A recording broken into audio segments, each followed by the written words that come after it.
أهلا بكم في قناة قصص وروايات. هأكلمكم النهاردة عن قصة جديدة وملهمة. الشجرة اللي ما كانتش بتحب أوراقها. كان يا ما كان في غابة كبيرة مليانة أشجار طويلة وزهور ملونة وطيور بتغني أحلى ألحان. في وسط الغابة كانت في شجرة صغيرة أوراقها لونها أخضر داكن وشكلها مش منظم، شوية مليانة فجور وشوية ملتوية. الشجرة كانت كل يوم تبص على جارتها النخلة الطويلة وتقول: شوفي جمال ورقها، شكله ناعم ومرتب والناس كلهم معجبين بيها. أما أنا كل ورقي شكله غريب ومحدش بيبص عليا. وتبص على شجرة تفاح وتقول: أوه، حتى شجرة التفاح عندها ورق جميل وفوق كده فاكهة طعمها لذيذ. أما أنا ولا فاكهة ولا جمال. ويوم ورا يوم الشجرة بقيت تكره ورقها أكتر وأكتر، وحاسه إنها مش مفيدة ومش جميلة زي باقي الأشجار. لحد ما جه يوم وجهت ريحة جامدة جدا كانت بتهز كل حاجة في الغابة.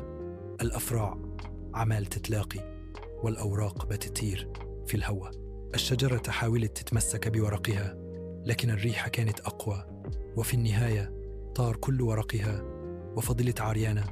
الشجرة بكت وقالت: خلاص دلوقتي ما عنديش ولا ورق. بقيت أقبح شجرة في الغابة. وعد اليوم ورا اليوم والشجرة حاسه إنها وحيدة وضعيفة. لكن بعد شهور شمس الربيع طلعت والمطر نزل والتراب بقى رطب. الشجرة بدأت تحس بحرارة جواها، وفجأة ظهرت برعم صغير وراها ورقة جديدة وبعديها كم ورقة أخرى.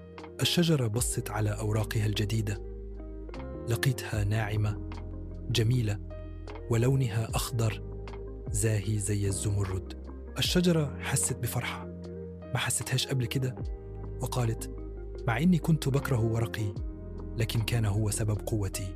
دلوقتي فهمت اللي جوانا أجمل من أي حاجة برا. وبدأت تحب أوراقها وتحس بفخر بنفسها. أطفال يلعبون، عصافير تعشش، شمس تزورها. العبرة إحنا كل واحد فينا عنده شكله وطريقته وجماله الخاص. ما تقارنش نفسك بحد وما تكرهش حاجة فيك، لأن اللي جواك ممكن يكون أجمل بكتير من اللي برا. تي يا رب تكون القصة عجبتكم. ما تنسوش تعملوا لايك وتشتركوا في القناة عشان يوصلكم كل جديد من قصصنا. شكرا ليكم.